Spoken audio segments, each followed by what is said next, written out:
a la cárcel del avión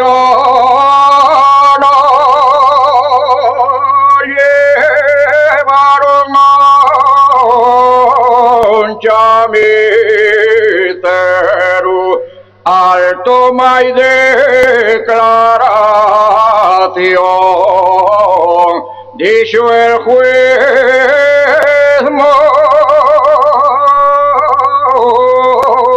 Zalamero,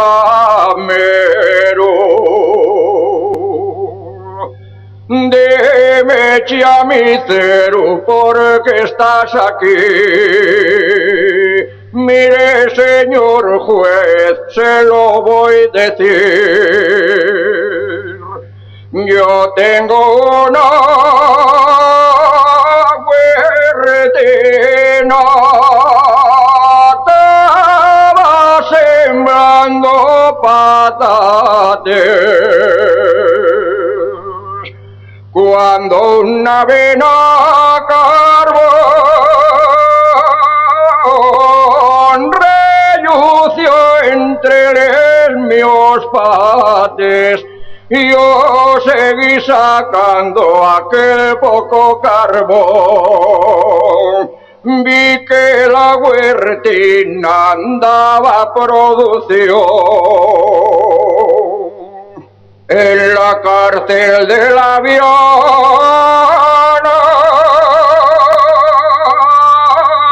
al subir por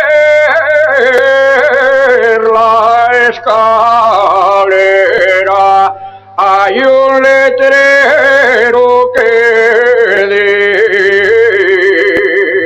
dice: aquí la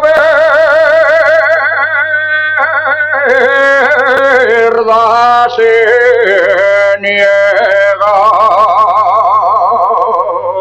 Sigue chamisero sacando carbón, favoreces al obrero y das producción.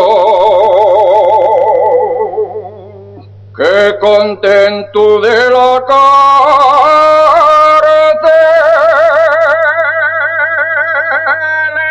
el chamisero salió.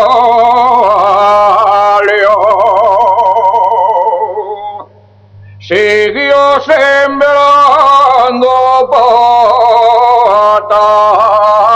patates y recogiendo